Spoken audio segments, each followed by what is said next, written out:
Dear students, अस्सलाम वालेकुम। AIU research corner programme की एक नई एपिसोड के साथ हाज़िर हूँ। आज के प्रोग्राम में हम एक नए रिसर्च स्कॉलर के साथ, एक नए अलमनाई के साथ रिसर्च के ऊपर डिस्कशन करेंगे। डियर स्टूडेंट्स, मैं आपसे ये शेयर करना चाहता हूँ कि जो हायर एजुकेशन के इदारे हैं, यूनिवर्सिटीज़ हैं, वो अपना एक रोल प्ले करती हैं रिसर्च को प्रोड्यूस करने में, रिसर्च को डिसेमिनेट करने में। और ये जो इदारे हैं जिनमें अल्लामा इकबाल ओपन यूनिवर्सिटी बहुत एक अहम रोल प्ले करती है, और हमारे हज़ारों की तादाद में अलमनाई हैं हायर एजुकेशन के जो अपने डिफरेंट एरियाज़ में अपनी फील्ड में रिसर्च भी कर रहे हैं और अपनी प्रोफेशनल जो कैपेसिटी है उसमें इंटरनेशनल लेवल पे और नेशनल लेवल पे अपना रोल प्ले कर रहे हैं। आज हमारे साथ जो अलमनाई मौजूद हैं वो किसी तारुफ के मोहताज नहीं है। कामरान मीर साहब हैं जो कि MPhil हैं कंप्यूटर साइंस डिपार्टमेंट से, अल्लामा इकबाल ओपन यूनिवर्सिटी से।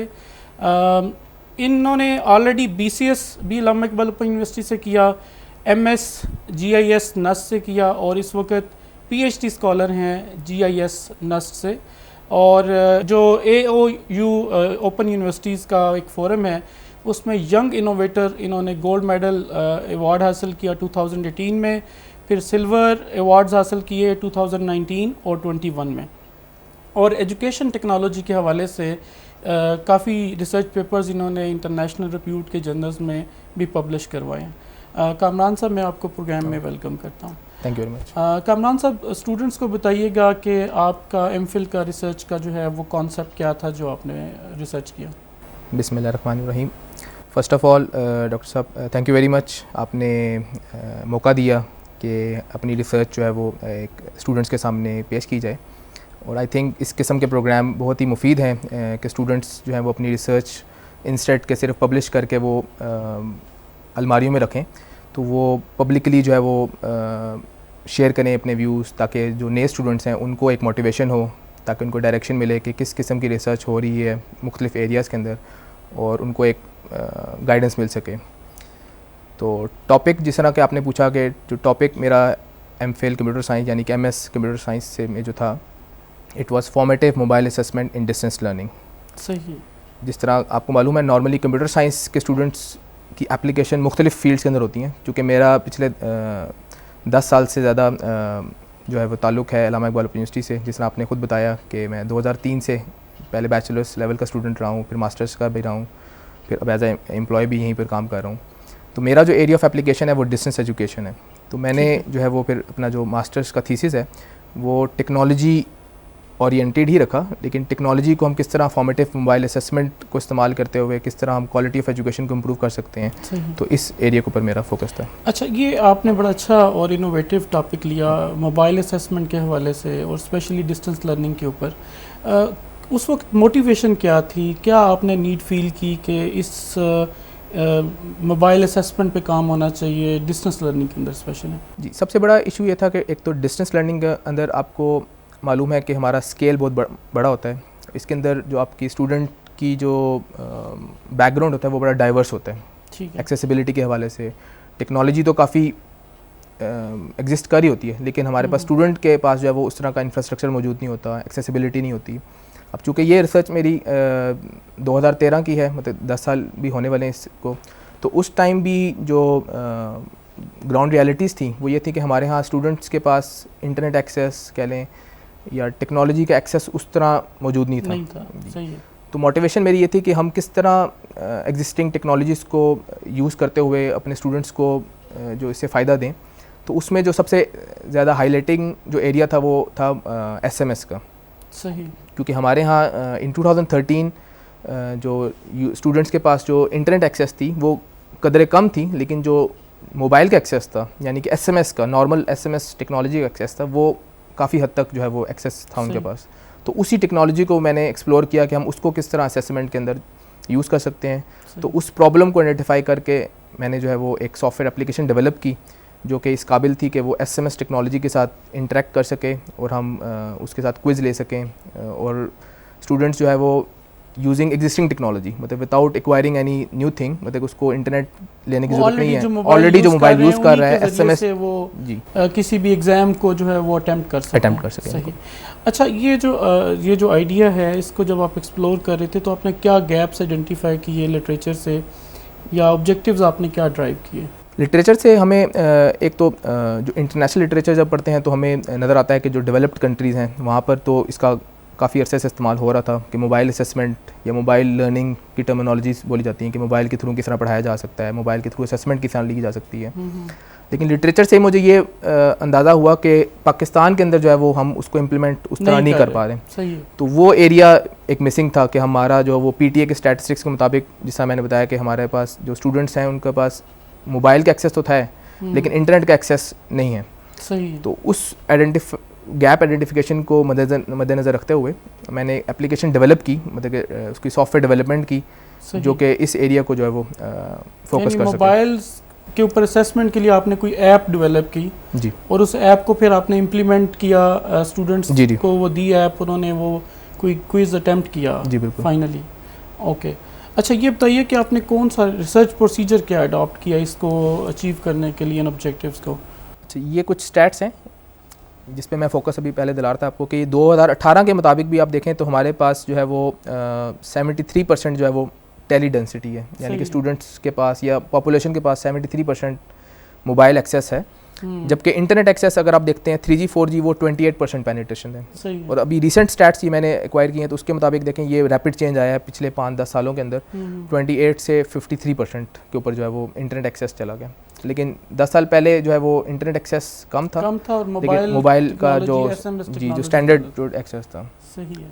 अच्छा, आपके सवाल की तरफ आते हैं। जो आपने कहा कि रिसर्च मेथोडोलॉजी में सबसे पहले यही होता है कि आप लिटरेचर रिव्यू करते हैं, कि आप एग्जिस्टिंग लिटरेचर स्टडी करते हैं, पहले लिटरेचर रिव्यू किया कि उस एरिया के ऊपर जो है वो क्या क्या काम हो रहा है, उससे आपको अंदाज़ा होता है, आपको गैप्स नज़र आते हैं कि इस एरिया में मिसिंग है। ठीक है, वो और आप उसको रिलेट करते हैं अपनी सोसाइटी के साथ या जिस एरिया पे आप काम करने जा रहे हैं। ठीक है, लोकलाइजेशन बड़ी इंपॉर्टेंट है। जिस तरह हमारे यहाँ टेक्नोलॉजी का काम अगर यूरोप के अंदर हो रहा है, डेवलप कंट्रीज के अंदर, तो हम उसको एज इट इज़ यहाँ कॉपी पेस्ट नहीं कर सकते। हमारे लोकल सिनेरियोज जी सोशल जो बिल्कुल एडजस्ट करना है, उसको अडेप्ट करना। तो ये प्रोसेस था मेरा रिसर्च का। बेसिकली फर्स्ट जो है लिटरेचर रिव्यू करने के बाद जो है वो गैप आइडेंटिफाई हुआ कि क्या प्रॉब्लम्स हैं और किस एरिया पे काम किया जा सकता है।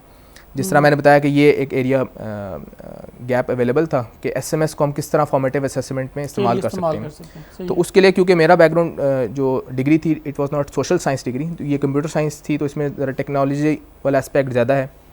तो इसके अंदर हमने फिर डेवलपमेंट की using state of the art, हमारे पास जो टेक्नोलॉजीज़ हैं ओपन सोर्स टेक्नोलॉजीज़ का इस्तेमाल करते हुए हमने एक एप्लीकेशन डेवलप की जो कि हमारे ट्यूटर्स के लिए थी। मतलब ट्यूटर्स जो हैं वो उस एप्लीकेशन को यूज़ करेंगे। उस एप्लीकेशन डेवलपमेंट करने के बाद हमने उसकी पायलट इम्प्लीमेंटेशन की। हमने एक सेलेक्टेड सेट ऑफ स्टूडेंट्स अल्लामा इकबाल के वो आइडेंटिफाई किए, हम किसके ऊपर अप्लाई कर सकते हैं, कोर्स सेलेक्ट किए हमने, उसके ऊपर हमने इसको ड्राई रन कह लें या पायलट स्टडी, हमने पायलट इम्प्लीमेंटेशन की। और उसका फिर हमने उन्हीं स्टूडेंट से फिर इम्प्लीमेंटेशन करने के बाद सर्वे किया कि वो इस टेक्नोलॉजी को कितना एक्सेप्ट करते हैं, क्या इश्यूज़ आए, उसको फिर हमने जो है वो रिजल्ट की सूरत में रिपोर्ट किया। सही। अच्छा, ये जो आपने प्रोसेस बताया ये काफ़ी डेंस प्रोसेस लग रहा है ना, क्योंकि आपने एक ऐप डेवलप की बेस्ड ऑन लिटरेचर, देन उसको आपने इम्प्लीमेंट किया और उसके बाद आपने फिर सर्वे भी किया कि स्टूडेंट सेटिस्फाइड हैं या उनको प्रॉब्लम्स आ रहे हैं कि नहीं आ रहे। जब आप टूल डेवलप कर रहे थे तो उस वक्त कौन कौन सी टेक्नोलॉजीज़ का आपने इस्तेमाल करके तो टूल डेवलप किया? उस टाइम ये कुछ टेक्नोलॉजीज़ हैं जो कि कंप्यूटर साइंस के स्टूडेंट्स हैं वो इससे काफ़ी हद तक वाकिफ़ भी होंगे। ओपन सोर्स प्रोग्रामिंग PHP का इस्तेमाल करते हुए एक एप्लीकेशन डेवलप की जिसके बैकएंड पे डेटाबेस जो टेक्नोलॉजी है वो MySQL का इस्तेमाल किया गया। चूँकि मेरी जो एप्लीकेशन थी उसका जो एक यूनिक चीज़ थी वो इंटरेक्ट कर रही थी SMS के साथ। तो SMS एक सेपरेट वर्टिकल है, ठीक है, PTS के साथ जो टेलकोस होते हैं। तो वो एक वेब सर्विस के थ्रू जो है वो उनके साथ इंटरेक्टिविटी की, अपने सॉफ्टवेयर को कनेक्ट किया कि वो इस काबिल हो कि वो SMS के साथ जो है वो इंटीग्रेटेड हो, आपके क्वेश्चंस जो हैं वो थ्रू SMS। क्योंकि ये ऐप जो है वो सिर्फ स्टूडेंट इस्तेमाल नहीं कर रहा था, स्टूडेंट के पास नॉर्मल आप कह लें ऐसा फ़ोन है जो कि इंटरनेट एक्सेस नहीं है जिसके पास। ये जो सॉफ्टवेयर एप्लीकेशन थी ये इसका यूज़र था हमारा ट्यूटर जो कि क्विज डेवलप करेगा, और ये एप्लीकेशन जो है SMS करने के काबिल होगी कि आपके सवाल जो है वो स्टूडेंट के नॉर्मल फ़ोन जिसको इंटरनेट एक्सेस नहीं है उसके ऊपर एक एसएमएस की सूरत में सवाल आएगा और स्टूडेंट उसी एसएमएस के ज़रिए से आंसर करेगा और उस एप्लीकेशन और ऑटोमेटिकली उसकी असेसमेंट भी होगी और ट्यूटर को एक ग्राफिकली सूरत में पता लग जाएगा कि कितने स्टूडेंट्स ने सही आंसर दिया या गलत आंसर दिया। तो वो ये इसका जो है वो तो ये टेक्नोलॉजीज़ हैं जो कि जिनका इस्तेमाल किया गया। अच्छा, इसमें ये जो आपने एप्लीकेशन बनाई इसका कोई आर्किटेक्चर भी आपने बनाया था इनिशियली जिसके ऊपर आपने फिर ये एप्लीकेशन बनाई, और जो डाटा है उसको आपने कैसे उसकी कॉन्फिडेंशियलिटी कैसे इंश्योर की? जी बिल्कुल, सॉफ्टवेयर के अंदर ये हायर लेवल आर्किटेक्चर उसका ये था जिस तरह मैंने एक्सप्लेन किया कि एक ट्यूटर है वो एप्लीकेशन को एक्सेस कर रहा है। ये वो एप्लीकेशन है जो इस थीसिस के अंदर डेवलप की गई और इस एप्लीकेशन का जो कनेक्टिविटी है वो आपके टेलीकॉम ऑपरेटर्स के साथ है या एसएमएस वेब सर्विस एक उसके साथ है जो गेटवे बोल सकते हैं, एसएमएस गेटवे के साथ है। और वो जो आपके स्टूडेंट्स हैं वो एक नॉर्मल स्टैंडर्ड जो एग्जिस्टिंग इंफ्रास्ट्रक्चर है उसको इस्तेमाल करते हुए इसको एक्सेस करें।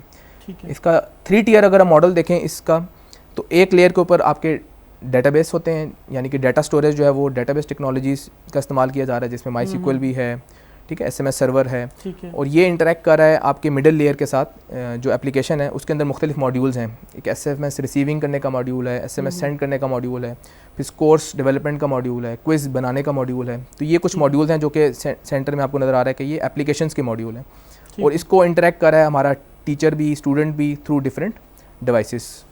सही है। और प्राइवेसी का आपने अच्छा सवाल किया, ये एक बहुत इंपॉर्टेंट फैक्टर होता है क्योंकि जब आप किसी भी चीज़ की इम्प्लीमेंटेशन कर रहे होते हैं, ज़ाहिर है ऑनलाइन डाटा आ रहा है तो उसकी प्राइवेसी भी हमें इंश्योर करनी है क्योंकि उसकी बेस पे ही हम उसको पास फेल करें या उसको वेटेज दे रहे हैं या ग्रेड कर रहे हैं। जी, ये जो प्राइवेसी वाला इशू है ये यूरोप के अंदर या डेवलप कंट्रीज़ के अंदर इसको काफ़ी सीरियस लिया जाता है। हमारे यहाँ अनफॉर्चुनेटली इतना स्टूडेंट सीरियस नहीं ले रहे होते, लेकिन इसको रिसर्च पॉइंट ऑफ व्यू से बड़ा इसको सीरियस लेना चाहिए क्योंकि जिस तरह इस रिसर्च के अंदर भी हम मोबाइल नंबर्स यूज़ कर रहे थे स्टूडेंट्स के, अब सिस्टम के अंदर मोबाइल नंबर यूजेज हो रहे हैं, पर्सनल डाटा जो है वो उसकी विजिबिलिटी किस तरह रखनी है, तो उसको इंश्योर करने के लिए हमने जो है वो इंक्रिप्शन की टेक्निक यूज़ की। इंक्रिप्शन बेसिकली होता है कि आप चीज़ को हाइड कर देते हैं विद सम कोड वर्ड्स, तो ये इसमें जो है वो इंक्रिप्शन मेथड यूज़ किया गया, AES का स्टैंडर्ड जो इंक्रिप्शन मेथड है। इसको इस्तेमाल करते हुए हमने डाटा को जो है वो हाइड किया, मतलब कि डाटा एग्जिस्ट भी कर रहा है लेकिन mobile number as such visible नहीं हो रहे टू एनीबडी और वो प्रोसेसिंग भी इफेक्ट नहीं हो रही। अच्छा, ये जैसे आपने बताया कि ये आपने जो स्ट्रक्चर बताया है उसका वो ज़ाहिर है MCQs बेस्ड आपने एग्ज़ाम लिया, MCQs ही उनके मैसेजेस किए और उन्होंने वापस रिप्लाई किया। तो ये अदर जो हमारे पास टेस्ट की टेक्निक्स हैं या आइटम्स हैं, टाइप्स ऑफ आइटम्स जैसे येस नो में हम डाटा लेते हैं, ट्रू फॉल्स में लेते हैं, क्या हम अदर टेस्ट्स के लिए भी इस टेक्नोलॉजी का इस्तेमाल कर सकते हैं विद सर्टेन वेरिएशंस?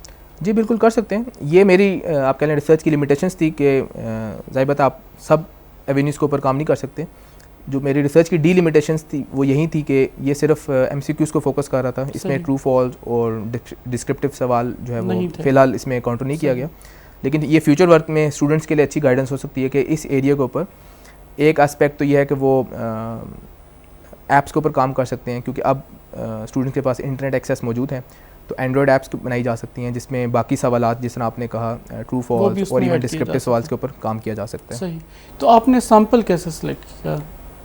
स्टूडेंट्स का जो सैंपल आपने लिया जिनसे आपने डाटा लिया वो कैसे आपने सिलेक्ट किया? उसमें पहला पार्ट तो मेरी रिसर्च का डेवलपमेंट का था जिसमें हमने सॉफ्टवेयर डेवलप किया। अब उस सॉफ्टवेयर को हमने इम्प्लीमेंट या टेस्ट करना था, उसके लिए फिर हमने जो कन्वीनियंस बेस पे हमने जो है वो हमें अवेलेबिलिटी थी, हमने 6 कोर्सेज सेलेक्ट किए, 2 कोर्सेज हमने सब्जेक्ट सेलेक्ट किए कि IT का और इंग्लिश का और रिसर्च मैथडोलॉजी का सब्जेक्ट सेलेक्ट किया। उनके ऊपर हमने जो है वो पहले अवेलेबिलिटी देखी कि नंबर्स की अवेलेबिलिटी है या नहीं है, क्योंकि हमारा जो रिसर्च है वो it was dependent on mobile numbers. ठीक है। तो ये एक बहुत बड़ा उस टाइम भी इशू रहा कि हमारे पास इवन 54,000 स्टूडेंट्स थे जिनके ऊपर हमने काम करना था, तो उसमें से ओनली 29,000 यानी कि 54% स्टूडेंट्स की मोबाइल नंबर अवेलेबिलिटी थी। उनको हमने जो है वो एक SMS ही भेजा कंसेंट के लिए, वॉलंटियर कौन करना चाहता है इस रिसर्च में पार्टिसिपेट के लिए। तो उस 29,000 में से ओनली 1500 स्टूडेंट्स ने जो है वो हमें रिस्पांस रिप्लाई किया और उसमें से जो एक्चुअल पार्टिसिपेंट थे वो तकरीबन 101 थे, मतलब जिन्होंने एक्चुअली पार्टिसिपेट किया। तो जो रिस्पांस रेट जिनका एक्चुअली डाटा आपके जी पास बिल्कुल आया। सही। बिल्कुल। अच्छा, ये चूँकि स्टूडेंट्स फार फ्लंग एरियाज से थे और आपका जो मॉड था, चैनल था उनको कम्युनिकेट करने का, वो SMS था, तो माइट बी पॉसिबल बाज़ दफ़ा स्टूडेंट्स नंबर भी किसी और के दे देते हैं सिस्टम के अंदर और उन तक एक्सेस करना उनको मुश्किल होता है। तो आपको इस एप्लीकेशन को इम्प्लीमेंट करने में कौन कौन सी प्रॉब्लम्स दरपेश हुई जो आपने फ़ील की और आपने रिकॉर्ड भी की? जी जी बिल्कुल, आपने वैलिड बात की। ये यकीनन बहुत ज़्यादा बड़ा प्रॉब्लम मुझे उस टाइम भी फेस किया गया और यही वजह बन रही है कि इतने ज़्यादा स्टूडेंट्स के नंबर तो फिर भी थे, मतलब 50% स्टूडेंट्स के, लेकिन उसमें से सिर्फ 101 ने जो पार्टिसिपेट किया। उसकी बहुत बड़ी रीज़न ये है कि हमारे पास मोबाइल नंबर पहले दर्जे में एग्जिस्ट नहीं कर रहा था, फिर दूसरे दर्जे में मोबाइल नंबर जो थे वो इनवैलिड थे, या थे भी तो वो एक्चुअल स्टूडेंट्स के नहीं थे, उनके पेरेंट्स के थे। क्योंकि हमारा ये लोकल रिक्वायरमेंट्स हैं, मतलब पाकिस्तान के अंदर हमें पता है हमारे रिमोट एरियाज़ के अंदर जो स्टूडेंट्स हैं वो उनके बिहाफ के ऊपर वो पेरेंट्स अप्लाई कर रहे हैं, उनके भाई अप्लाई कर रहे हैं, ठीक है, तो वो उनके नंबर्स हमारे पास एक्चुअल नंबर्स नहीं थे। वैसे भी कल्चरली भी वो समझते हैं कि शायद फीमेल्स का नंबर हम जी ना दें या सिस्टम में ना जाए या लोगों के पास ना जाए, तो उसलिए भी लोग अवॉइड करते हैं शायद। तो वो पेरेंट्स का नंबर दे देते हैं या भाई का या शोहर का, इस तरह के इश्यूज होते हैं। बिल्कुल, ये एक वैलिड रीज़न है। तो ये एक प्रॉब्लम को हमें फ्यूचर में भी जो भी रिसर्चर इस एरिया पे काम कर रहे हैं, तो ये हमें ग्राउंड रियलिटीज़ को मद्देनज़र रखना पड़ेगा कि ये फैक्ट अभी भी स्टिल एग्जिस्ट करते हैं कि मोबाइल नंबर डेफिनेट सी बात है, उस स्टूडेंट का नहीं होता, ख़ास तौर पर रिमोट एरियाज़ के अंदर उनके पेरेंट्स का होता है, उनके भाई का होता है, मुख्तलिफ उनके गार्डियंस का होता है। तो इस एस्पेक्ट को हम रियलाइज़ करते हुए रिसर्च करें, क्योंकि ग्राउंड रियलिटीज़ तो हकीकत यही है। ठीक है। अच्छा, इसके अलावा अब ये आपने इम्प्लीमेंट कर दिया, तो आपने स्टूडेंट्स की सेटिस्फेक्शन भी देखी कि वो क्या रही, आपके रिज़ल्ट्स क्या रहे, कि जो स्टूडेंट्स जब उन्होंने ये ऑनलाइन फिल किया है इसको, टेस्ट को, तो उनके कैसे एक्सपीरियंसेस रहे, इसके बारे में आपकी क्या फाइंडिंग्स हैं? पहले तो प्रॉब्लम मैंने बताया आपको, स्टूडेंट्स का पार्टिसिपेशन थोड़ी लो थी, लेकिन एटलीस्ट जिन्होंने पार्टिसिपेट किया उनसे फिर हमने ये क्विज़ कंडक्ट करने के बाद फिर हमने एक सर्वे भी किया, ताकि हम ये चेक कर सकें कि वो कितना सेटिस्फाइड हैं और उनकी क्या राय है इसके हवाले से। तो उसके कुछ रिज़ल्ट्स ये हैं कि जिसमें टोटल जो है वो 277 में से जो है वो 101 ने जो है वो पार्टिसिपेट किया। ये मुख्तलिफ़ कैटेगरीज़ हैं, जेंडर बेस्ड जो है वो मुख्तलिफ़ पार्टिसिपेशन है। इसी तरह अगर हम रिज़ल्ट्स की एग्जैक्ट बात करें तो मेजॉरिटी ने इसको एग्री किया कि ये मेथड जो है वो क्विक मेथड है, क्योंकि हमारे यहाँ जो फॉर्मेटिव असेसमेंट वो सिर्फ असाइनमेंट के ज़रिए से हो रही थी और उस टाइम पे ऑनलाइन भी नहीं थी, ठीक है। वो स्टूडेंट जो है वो हैंड रिटन असाइनमेंट लिखता है, बाय पोस्ट ट्यूटर को भेजता है, तो ये एक लॉन्ग प्रोसेस है। तो जबकि SMS के ज़रिए से जल्दी से उसको रिज़ल्ट भी नज़र आ रहा है, टीचर को भी जल्दी से रिज़ल्ट नज़र आ रहा है। तो इस बात से सब पार्टिसिपेंट्स ने एग्री किया कि ये मेथड जो है वो एक फ़ास्ट मेथड है। इसमें जो नेगेटिव एस्पेक्ट्स थे वो ये थे कि एक प्लेजरिज्म का या चीटिंग का एस्पेक्ट जो है वो, क्योंकि SMS के ऊपर इस एरिया पर मैंने अभी इस पे काम नहीं किया, तो इस पे फर्दर स्टूडेंट्स काम कर सकते हैं कि how to avoid plagiarism, how to mitigate cheating को कैसे मिटिगेट कर सकते हैं। बिल्कुल, तो ये पार्टिसिपेंट्स ने भी एग्री किया कि इस पे प्लेजरिज्म का जो है वो इसको रोकना फ़िलहाल थोड़ा सा मुश्किल है, लेकिन बहरहाल इसके ऊपर आगे अब आज के दौर में काफ़ी एप्लीकेशंस आ चुकी हैं कि उसको हम किस तरह मिटिगेट कर सकते हैं। फिर ट्रेनिंग का एस्पेक्ट बहुत इंपॉर्टेंट है। हमारे यहाँ जब भी कोई नई टेक्नोलॉजी या कोई नया प्रोसेस इंप्लीमेंट किया जाता है तो वो ट्रेनिंग का कंपोनेंट बड़ा इंपॉर्टेंट है। जो भी यूज़र हैं उसको वेल बिफोर टाइम हम उनको थोड़ा सा ट्रेन करें तो वो ज़्यादा इफेक्टिव रहता है बनिस्बत इसके कि हम उस पर डायरेक्ट उस पर इम्प्लीमेंट करें। ठीक है। तो हमारा जो स्टूडेंट्स या इन जनरल आपको पता है कि डिजिटल लिटरेसी जो है वो काफ़ी हद तक कम है, लिटरेसी भी कम है। तो डिजिटल लिटरेसी के जब हम बात करते हैं तो हमारे यहाँ जो स्टूडेंट्स, टीचर्स, इवन हमारी जनरल ऑडियंस जो है वो टेक्नोलॉजी से थोड़ा सा रिलेक्टेंट होते हैं, इतना ज़्यादा लिटरेट नहीं है। तो वो ये फैक्टर जो है वो आपको टेक्नोलॉजी बेस्ड प्रोडक्ट्स को इम्प्लीमेंट करने में थोड़ा सा मसाइल आते हैं इसमें। ठीक है। अच्छा, ये तो बड़े अच्छे आपने ज़बरदस्त रिज़ल्ट शेयर किए। तो ये कॉस्ट इफ़ेक्टिव कैसे आपने इनको, स्टूडेंट्स एग्री कर रहे थे कि ये कॉस्ट इफ़ेक्टिव है, उनको ज़ाहिर है भेजना नहीं पड़ रहा, पैसे नहीं लग रहे उनके, लिख के या प्रिंट करके नहीं कर रहा, बल्कि एक मैसेज आया जिसके रिप्लाई में उन्होंने आपको वो मैसेज कर दिया और उनका वो रिज़ल्ट बन गया। आप इन फाइंडिंग्स की बेस पे स्टूडेंट्स को रिकमेंड कुछ करना चाहेंगे या अथॉरिटीज़ को, स्टेक होल्डर्स को, कि फर्दर वो इन फाइंडिंग्स की बेस पे कुछ एक्शंस लें, कुछ टेक्नोलॉजी के हवाले से, असेसमेंट के हवाले से, डिस्टेंस लर्निंग में कुछ नया करें? तो आप कोई रिकमेंडेशन देना चाहेंगे? जी बिल्कुल, लेकिन दौर के तकाज़े को हमने मद्देनज़र रखना है, क्योंकि जिस तरह मैंने बताया कि ये रिसर्च को हुए भी 10 साल हो चुके हैं। तो अगर अभी हम ग्राउंड रियलिटीज़ देखें तो अभी हमारे पास जो स्टूडेंट्स हैं मेजॉरिटी के पास जो है वो इंटरनेट एक्सेस मौजूद है मोबाइल के थ्रू, मतलब नॉट थ्रू लैपटॉप और पीसीज, बट मेजॉरिटी हमारे स्टूडेंट्स जो है वो मोबाइल का इस्तेमाल कर रहे हैं और उनके पास 3G एंड 4G की एक्सेस मौजूद है। तो हम यही काम जो है वो एंड्रॉयड ऐप्स के थ्रू कर सकते हैं, मोबाइल एप्लीकेशंस के थ्रू कर सकते हैं, ताकि हमारा जो एलिमेंट है फॉर्मेटिव असेसमेंट का, जो असाइनमेंट्स का है, उसको काउंटर वैलिडेट करने के लिए या थोड़ा सा रीइंफोर्स करने के लिए हम ऐसे MCQs बना सकते हैं कि वो इन आपके असाइनमेंट के साथ साथ वो स्टूडेंट जो है वो क्विज़ भी परफॉर्म करे थ्रू एप्लीकेशंस।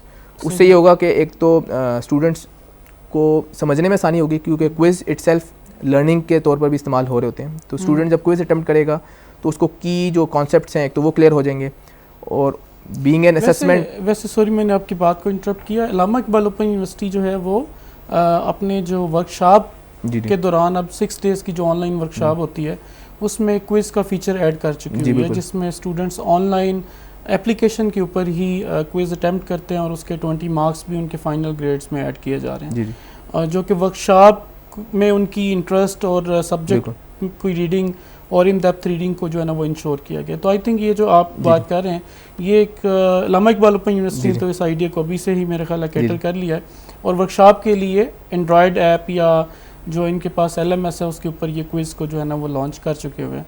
फर्दर मेरे ख्याल है जो मोबाइल टेक्नोलॉजी के लिए अलहदा से भी एप्लीकेशन बनाने की शायद ज़रूरत रहेगी अभी भी। जी, क्योंकि वर्कशॉप्स हम पोस्ट ग्रेजुएट स्टूडेंट्स के लिए ले रहे होते हैं जिनकी क्लासेस हो रही होती हैं, तो हम वर्कशॉप का बहुत अच्छा ये स्ट्रेटजी ओपन यूनिवर्सिटी ने ली कि उसको और इंटरेस्ट बढ़ाने के लिए जो है वो क्विज़ भी ले लिया, और एक हमारे पास एक असेसमेंट भी आ जाती है।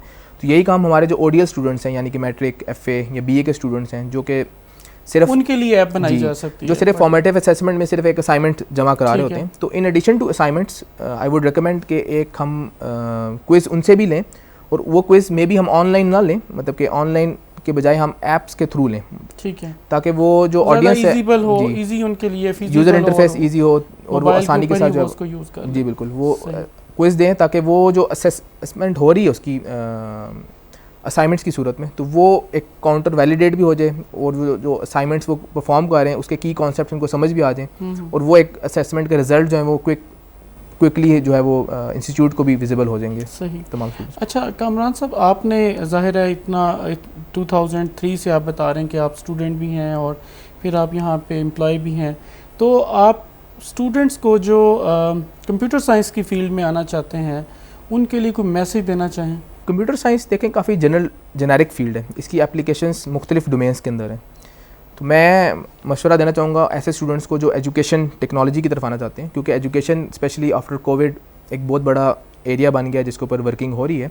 तो कुछ ऐसे टॉपिक्स हैं जिसका लिंक कंप्यूटर साइंस से भी बनता है और एजुकेशन से भी बनता है, क्योंकि आज के दौर में ये मल्टी डिसिप्लिन दौर है। इसमें आपने जो है मल्टीपल डिसिप्लिन्स को मिला के जो है वो काम करना ज़्यादा बेहतर जो है वो अप्रोच नज़र आती है, उसकी एप्लीकेशन भी ज़्यादा होती है। तो जिस तरह IT से रेलेवेंट बहुत सारे टॉपिक्स हैं, इमर्जिंग टॉपिक्स हैं जिसके ऊपर मेरे ख्याल से स्टूडेंट्स को तवज्जो देनी चाहिए, जिसमें लर्निंग एनालिटिक्स है कि आप स्टूडेंट्स के बिहेवियर्स को किस तरह कंप्यूटर्स के ज़रिए से किस तरह जज कर सकते हैं, उनको रिकमेंड कर सकते हैं। इसी तरह इमर्सिव टेक्नोलॉजीज़ हैं जिसमें वर्चुअल रियलिटी, ऑगमेंटेड रियलिटी, तो ये ऐसी टेक्नोलॉजीज़ हैं जिसको इस्तेमाल करते हुए हम अपनी एजुकेशन को बेहतर बना सकते हैं और हम मैसिव को टीच कर सकते हैं इन शॉर्ट टाइम। तो ये इस तरह की टेक्नोलॉजीज़, लर्निंग एनालिटिक्स हो गया, इमर्सिव टेक्नोलॉजीज़ होगी, ये इस तरह की टेक्नोलॉजी हैं जिस पे आज जो बाहर की दुनिया है उस पर काम कर रही है। तो हमारे जो कंप्यूटर साइंस के स्टूडेंट्स हैं जिनका इंटरेस्ट एजुकेशन के डोमेन में है, या हमारे एजुकेशन के स्टूडेंट्स जिनका इंटरेस्ट टेक्नोलॉजी में है, तो इन दोनों स्टूडेंट्स के लिए ये ऐसे एरियाज़ हैं ये जिनके ऊपर जो है वो ज़रूरत है काम करने की। बहुत शुक्रिया कामरान साहब, आप प्रोग्राम में आए और स्टूडेंट्स को आपने डिटेल के साथ अपनी रिसर्च जो है वो शेयर की। डियर स्टूडेंट्स, जैसे आपको कामरान साहब ने बताया कि जो कंप्यूटर साइंस की फ़ील्ड के लोग हैं, जो नए स्टूडेंट्स नए एवेन्यूज़ तलाश कर रहे हैं, उनको एंड्रॉयड ऐप्स बनानी चाहिए असेसमेंट के लिए, जो कि स्पेशली डिस्टेंस लर्निंग के अंदर मैट्रिक FA लेवल के जो स्टूडेंट्स हैं उनके लिए बड़ी हेल्पफुल होंगी और बड़ी उनके लिए आसान होंगी कि वो एग्ज़ाम ऐप के थ्रू जो है वो दे पाएंगे। फर्दर एजुकेशन टेक्नोलॉजी की फ़ील्ड में आप जो है वो लर्निंग एनालिटिक्स पे काम कर सकते हैं, वर्चुअल रियलिटी पे काम कर सकते हैं।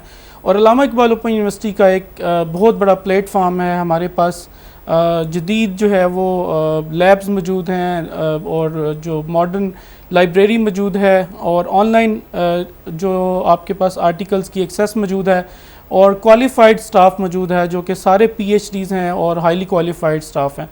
तो आप अल्लामा इकबाल ओपन यूनिवर्सिटी को ज्वाइन करें और जो नए एवेन्यूज़ रिसर्च के उनको एक्सप्लोर करें और अपनी जो लर्निंग है उसको नेशनल और इंटरनेशनल लेवल पे उसका एक्सपोजर लें और दुनिया में अपना एक नाम बनाएं।